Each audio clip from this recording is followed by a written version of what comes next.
This is Democracy Now!, democracynow.org. I'm Amy Goodman. Millions across North America face another day of hazardous air pollution as nearly 1,000 active wildfires continue to rage in Canada. Hazardous air quality alerts are once again in effect today for major cities, including Chicago, Detroit, Columbus, and Minneapolis. Here in New York, air quality's improved, at least for now, following what officials are calling the second worst smoke event in New York City modern history. In Canada, the fires have disproportionately impacted Indigenous communities, forcing thousands to evacuate their homes. On Friday, President Trump threatened to impose new tariffs on Canada over the record levels of hazardous air. Trump wrote, quote, "The United States is being unnecessarily invaded by filthy, polluted, and unhealthy air, the quality of which is dangerous and totally unacceptable," Trump said.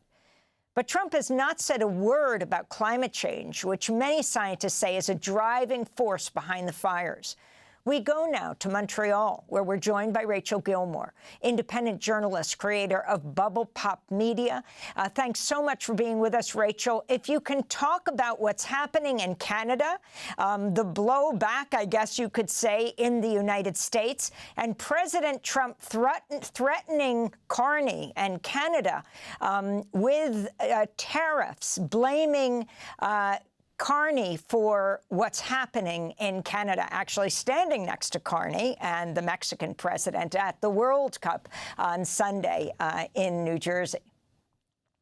Yeah, the situation in Canada is, it's horrifying. I mean, we're watching the impact of the climate crisis in real time. It's disproportionately impacting, as you noted, Indigenous communities here. People have had to flee their homes, a large number of them ending up in Thunder Bay, where there's actually not enough space for everyone. The people are camping in tents just so that they have somewhere safe to sleep that isn't their communities that they've had to leave behind because of the ravaging wildfires. As you noted, there's almost 1,000 of them burning. It's genuinely a crisis. There's lots of mobilization happening here in Canada. And the commentary from Trump was extremely offensive to a lot of Canadians. I mean, what else is new? I think, unfortunately, no one's really surprised by it anymore up here, but, you know, particularly given just days before he made those comments, a Canadian firefighter had died in Colorado fighting wildfires. So it was just extremely, extremely tone deaf. But the additional horror, I guess, of just the apathy in Trump's comments is the reality that he's not acknowledging climate change. And Mark Carney sort of did a little bit of he doesn't usually respond directly to the more unhinged stuff that Trump says, but he sort of made this this comment about how it is the climate crisis that is making the dry and hot conditions for more wildfires to be sparked when there's more extreme weather, which causes more lightning strikes. But the difficulty here is that, you know, as much as Carney's saying that in response to Trump, he's not exactly taking the climate action that we need here in Canada. In fact, quite the opposite, despite him sort of selling himself as this climate guy, leaning on his credentials from his time at the United Nations. If you can talk about that, I mean, on the one hand, you have Prime Minister Carney announcing a multi-billion-dollar strategy on what he called breaking Canada's economic dependence on the U.S., which must have infuriated President Trump.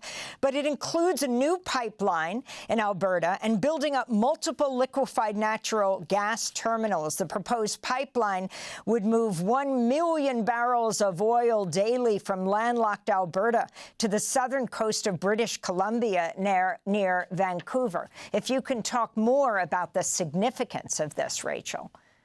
Yeah, absolutely. I mean, I think a lot of us were shocked by the announcement because so many people had this idea that Carney would at least give the tiniest bit of a damn about the climate crisis.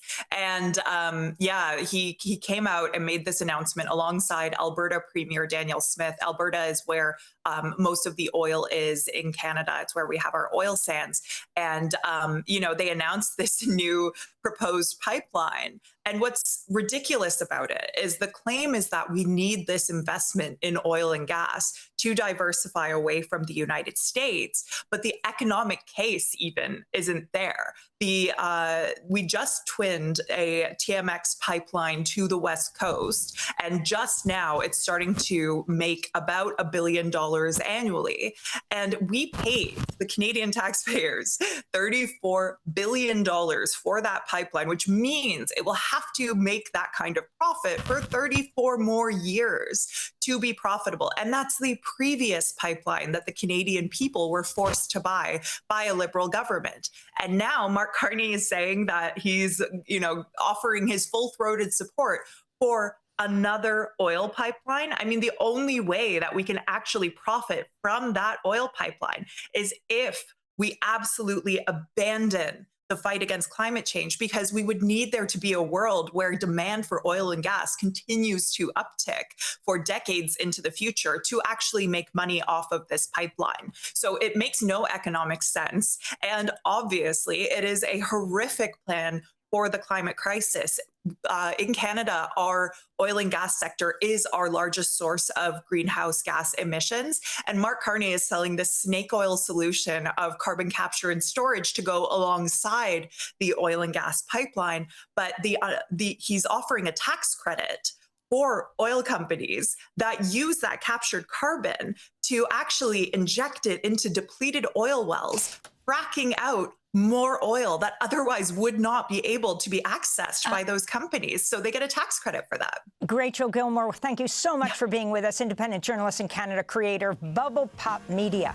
I'll be in Martha's Vineyard July 31st for the screening of Steal the Story, Please. I'm Amy Goodman. Thanks for joining us. Thanks for watching Democracy Now! On YouTube. Subscribe to the channel and turn on notifications to make sure you never miss a video. And for more of our audience-supported journalism, go to democracynow.org, where you can download our news app, sign up for our newsletter, subscribe to the daily podcast, and so much more.